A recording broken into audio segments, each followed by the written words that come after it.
that. Ate that. Hey, Maris. Oh my God. Hi, Beane. No, finish your bite, please. Finish your bite. Yeah.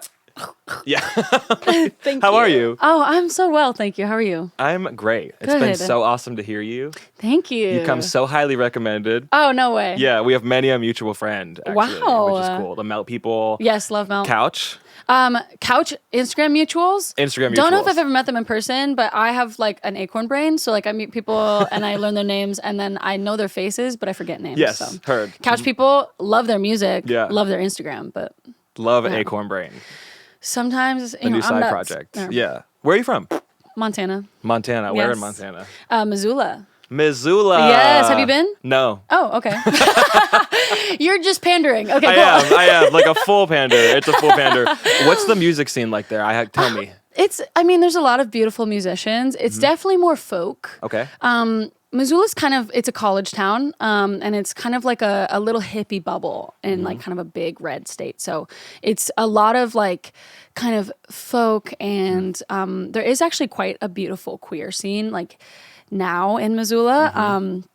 And I have so many amazing friends there that like still make music and everything. But I'm like a big pop girl. Like One Direction was my first concert ever. So Amazing. I definitely lean more towards like massive guitars and everything. But I do love the scene there. Yeah. You mentioned that now there's a big queer community there. Yes. Is that a new thing? Was that not around when you were growing up? I remember like when my mom, it was like 2019, I think, and I lived in New York. And my mom came to a show and she had a shirt that said "Love is Love." And she goes, "Look, I wore my gay shirt." And so I was like, "Oh, an ally. Love that." Was it from Target? Yes, it was from Target. Target. Obsessed. Yes. So I feel like when I was growing up, like I took a girl to prom and my mom like pulled me aside like the next day after I had asked her, and she was like, so some moms have called me and they're like asking me if you're a lesbian. And she was like, I told them I just don't really know, but I don't know what you like. And I was like, that's crazy that grown women are talking about who I'm taking to prom. Right. So I feel like now when I go home, it's way different. I can go to the bars and I can hang out with my gay friends, and it doesn't feel the way that it used to, where it was very like, she a lesbian. It's like, I wear floral suits and I have a purple buzz cut. Hello? I mean, I'm at least bisexual. At least on the scale of aesthetic. At least. I'm somewhere on there. Right. So yeah, I think, and I don't know. I kind of just identify as like queer because I feel like Love that. I like the space to just love whoever comes my way. But Right. At the time, I was definitely like, look at me. Hello? It's not a guessing game, mama. Yeah. Like, but yeah. So Well, it's definitely better now. Tell me about the aesthetic then. How does the aesthetic, this is so good. Thank the way you. that the band members had the same thing. Oh yeah. I'm so intrigued They're about sweetie pies it. for letting me do that too. Oh, I love it. Yeah. I love it. Is there a deeper story behind the star, everything you got going on? Well, so I'm just obsessed with cartoon stars. Like I've always been obsessed with Steven cartoon Universe? stars. So I love Steven Universe. But like I used to really love the plastic like silver stars that you could like stick onto stuff. And so I would do like even when I was like 17, I would do these mood boards and things, and I would wear to any gigs I was playing or just like around. I would do silver stars and tears because I was really depressed. And so it was kind of my way of like expressing this like, I have all these feelings, and like the way that they can come out is through these star tears. And then I started making music, and my sound started to evolve a lot. And so then I was like, okay, star tears are not really working anymore. Like in New York, I changed to eyeliner on the tears. And then just recently we were about to go on tour, and I was like, my music is so much more kind of full of life now, and it doesn't feel as much as like a cry for help. So I was like, how do I take the star and transition it into a different spot on my face? And I got these thick motherfucking eyebrows. Ooh, am I allowed to swear? Absolutely. Okay, I got these thick ass eyebrows. So I was like, let me incorporate the eyebrows. And then from there, like I was looking just on Pinterest. I'm like totally a Pinterest girly. So I was like, obviously Bowie did like the lightning bolts and everything. And I was like, I would love to do something that is super accessible that like anybody could do, because in the end, my goal is to have like my music be bigger than me and my shows be bigger than me, and be more about the mentality of like, you can come here, you can shake ass, you can be loud, you can be annoying, you can be whatever you want to be, you can be sad, you can cry in the corner, you can, get in the middle of the dance floor, and, I'm like open the pit. I don't give a fuck. I just want you to have fun. And so this feels accessible. You know, all you need is eyeliner. And even that, you could just do Sharpie. Sharpie, yeah. I wouldn't recommend that. Right. But you could. Yeah. So that's kind of how it evolved over time. So we're looking to manifest a sea of people at the MARIS show, all showing up Yes. with the sigil. Yes. I'm so into that. We had a few people on the last tour show up with that. And Yeah? they're in the front and they're like, it was so cute also to see the different variations and also to talk to them after and be like, that shit's hard, huh? Yeah. And they're like, yeah, actually, Right. like, you don't expect it to be, but your face is like shaped. Yeah. Like your face has shapes and angles. So like this part on my nose, I got a little bump on my schnoz, and it's like that part I'm always like, fuck.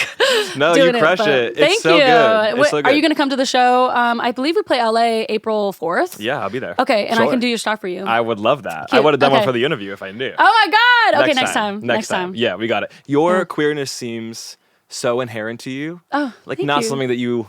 That gave me chills. It's just not put on. You know, it doesn't feel put on at all. Thank you. Yeah, and so I guess for me in trying to relate with you, Mm. I feel similarly about my own queerness. It's not something that I necessarily think about anymore these days. Yeah. And so when I go out and I tour and I sing for people, especially in the small towns, the response is always shocking to me. Yeah. From the people that we touch, because again, we live in New York, LA, and it's Yeah. a place that you really become kind of You're like, am I gay enough? insulated. Yes, yeah, you said that exactly. earlier. It's like, it's so true. Yeah, you go you into a become space and you're like, insulated.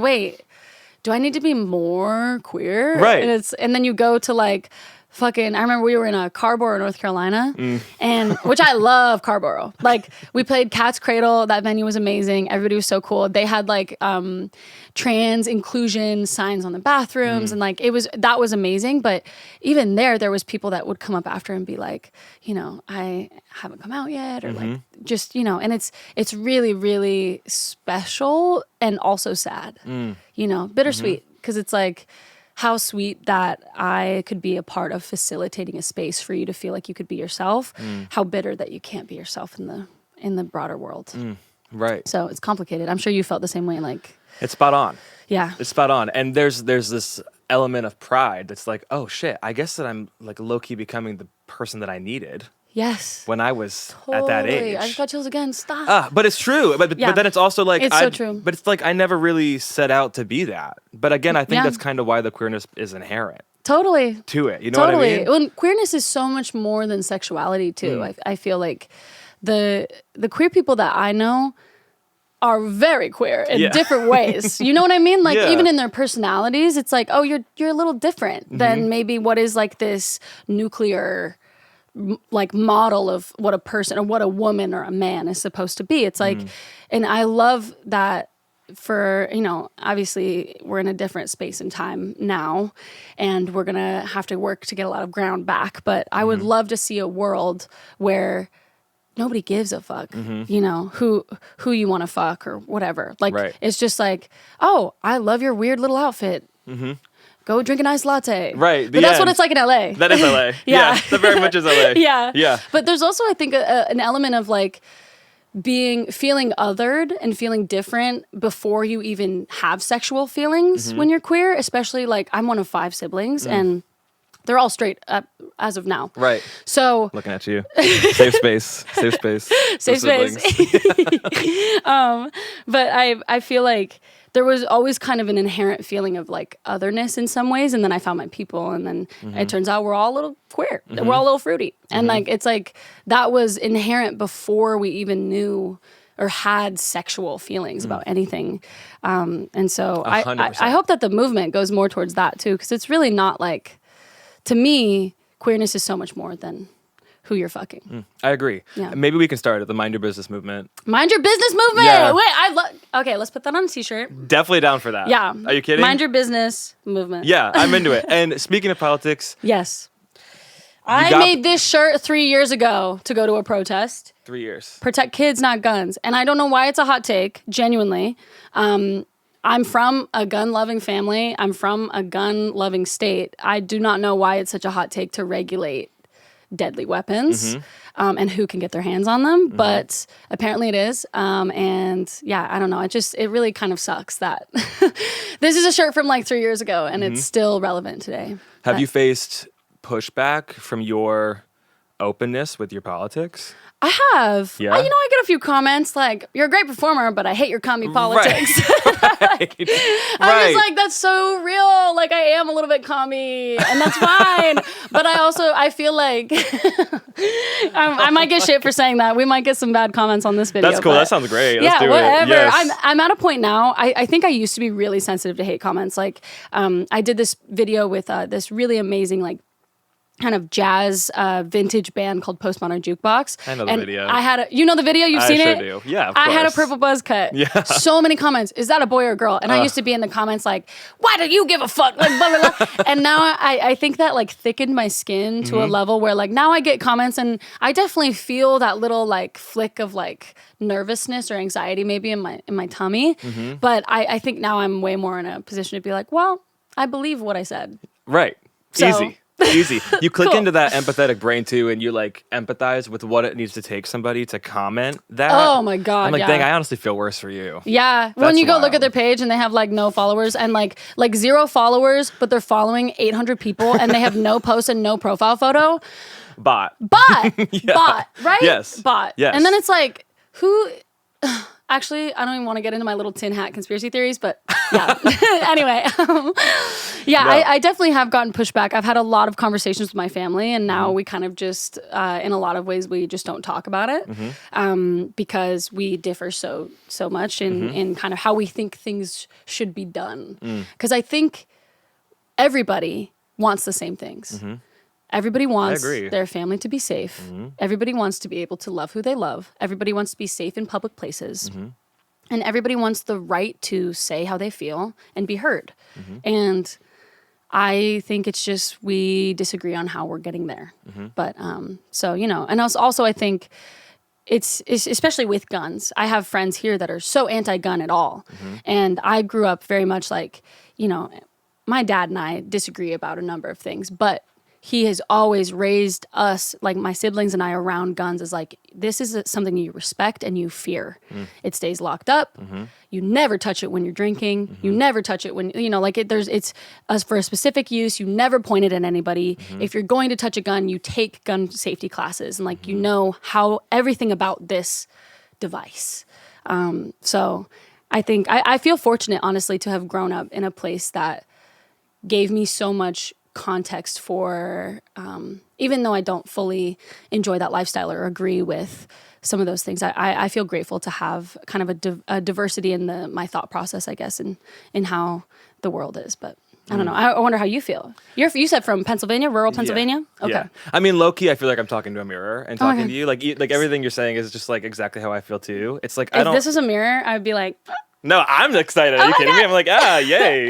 Thank you. No, but I just feel like, yes, I do feel like it's a gift to have a family that I disagree with in the sense that I now have this empathetic muscle that I flex Yes. that definitely informs my politics. Yes. It definitely informs my hard lines. And I think better helps us communicate with these audiences, especially if you're on an opening gig and people don't know you. Yeah. It's like I need to create a space that everybody can come as they are. yes. Everybody. Yes, everybody. Even if I disagree with your shit Yeah. and even if you're on some bullshit, I want to Yeah. make you question why you would have that prejudice against me. Yeah. You know what I mean? Yes, and Just if by you're going to be an existing. asshole, nothing you could say to me would be worse than what people called me in high school, bitch. Hello? Yes, I'm it's the already so fortified high strong. school. Yeah, right. Yeah. Oh, I'm with you. Yeah. It brings me peace of mind knowing that people like you are out there doing the thing. Same. Yeah. Same. And we got it. Yeah, we got it. We can got hold it. it down. We Thank got you- it. Thank Yeah. you for coming here, Maris. Thank you so much for It's having me. great to meet you. Great to meet you too. I'm gonna give you a squeeze. Oh my god. Squeeze. Holding space. But you gotta do the finger. Wait. Yay. I like that like Ariana's was like a solid hold. You were giving me like I know, it was a wiggle. I had to put Okay, a spin I on love it. that. Yeah. It's a remix. Yeah, wait, you do it then. The rub's nuts. Tiny clap. Okay. That was You amazing. crushed it. Can we just do what you're listening to now? Sure, yeah. Ooh. I'm gonna punch one in Fuck. here. My brain is so fucking empty. I'm trying to remember what I'm listening to now. Now, any kind of influences. Okay. Any kind? Okay, cool. Yeah, I'll set it up here. Maris, you mentioned Bowie. Yes. You talked about some of the other influences growing up. Tell me the people that you feel like make up the fabric of Maris. Oh, Actually, I was just watching Tenacious D the other night. I feel like Tenacious D is kind of the energy of the shows. Like, I love Jack Black, but they have this intro to a Tenacious D show where he's like, if Black Sabbath, Metallica, and whoever else couldn't be here tonight, but they all had sex and they had a baby, and it's called Tenacious D. So I've been thinking about that a lot. I was like, who would have sex and have me as a baby? I think it would be, I mean, I love Whitney Houston. I think a lot of my favorite vocalists come from the Black community, and especially like historically, like just Whitney, the way that you can feel every word she sings, that's something I strive for every time I'm singing. I love Donny Hathaway. I love Amy Winehouse. And like, I found out about Donny Hathaway through Amy Winehouse because she was like, he's one of my favorites. And then I was like, oh, I hear why. I love Frank Sinatra, kind of that showmanship, that confidence that just puts you at ease, where it's like, well, this guy, he knows what's going on. I don't have to think anything. Right. I said, I love One Direction. I'm a pop girl. I'm a pop girl till I die. Gosh, oh my God. I mean, I really enjoy the Bleachers. Jack Antonoff, like Gone Now is one of those albums that's like my mac and cheese album, where every time I feel kind of lost in the sauce of the world, I put that album on and I feel like called back home. Mac and cheese album is so cute. Oh my God. I mean, you can take it. Yeah. Yeah. I might borrow that. Just maybe like 10% on the back end, Sure. or Easy. a point or two. We can make it happen. Okay, cool. Yeah. I'll have my Thank you. people talk to you people. Yeah. We'll get the Perfect. contract signed. Yeah. And then I guess for my final one, The Killers. Cool. I got to see The Killers when I played Boston Calling because they played the next day, and I was sponsored by a weed company, and I just got so baked, and I got to the barrier, and I was like, please play Dustland Fairy Tale, please play Dustland Fairy Tale, and the person with me was like, they're not going to play Dustland Fairy Tale, like that is such a deep cut, blah, blah, blah. And then all of a sudden, fucking the keys, Dustland Fairy Tale beginning. I was like, this is like, in high school, my Chevy Impala only took CDs, no auxiliary. So I had the Killers direct hits, and I burned that shit to the ground. So I love the Killers. I have so many musicians I could go on and on and on, but those are probably like top of mind. Like such a beautifully eclectic. Thank you. And also makes sense. Thank you. And also imagining all of them having an orgy. Oh my God. Out, which seems very chaotic. Too many divas in that bed. Oh, well, and that is the divas inside of me. Like that are constantly like, next EP. That's my mental health issue. Divas in me. The divas in me. The divas in me.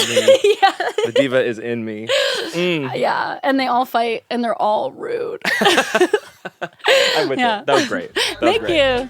Studio sessions and exclusive content you're not going to find anywhere else. Follow, like, and subscribe to our YouTube channel and social media to stay up to date with your next favorite artist.